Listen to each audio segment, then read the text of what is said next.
Magandang hapon, narito na mga balita sa inyong PRTV News Break.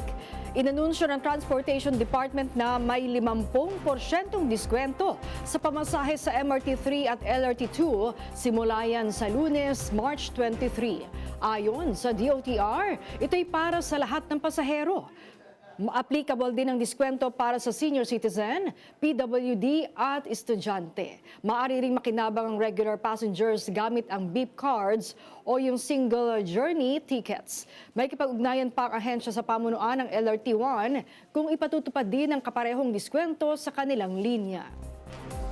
Naniniwala si Dr. Gary Ador Dionisio, Dean ng School of Diplomacy and Governance ng De La Salle College of St. Benilde, na malaki ang magiging papel ng Marcos Jr. Administration para maibsan ang sunod-sunod na pagtaas ng presyo at pagtugon sa krisis. Sa panayam sa DZMM Radio Patrol sa Istrenta, sinabi ni Dionisio na mahalaga na maging mas targeted, focused at logical ang mga desisyon at pahayag ng pamahalaan.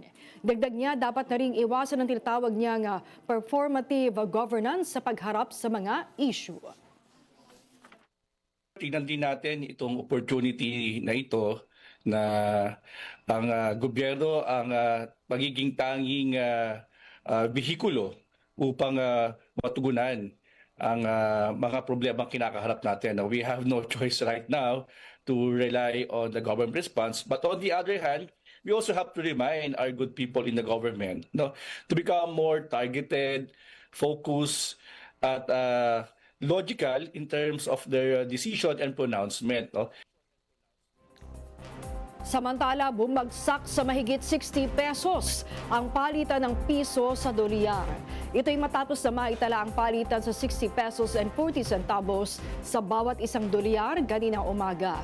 Sa likod ito ng patuloy na bakbakan sa gitnang silangan, nagbukas ang palitan sa 59 pesos and 95 centavos. At yan ang mga balita nakalap ng inyong PRTV News Break. Live kami sa Free-to-Air, Bin Channel 31, Signal Channel 31 at sa YouTube. Tumutok din sa aming social media accounts sa Instagram, Facebook at TikTok sa @PRTV Prime Media. Abangan ang mas komprehensibong balitaan sa Arangkada Balita mamayang alas 5:30 ng hapon. Ako po si Maan Macapagal. Magandang hapon.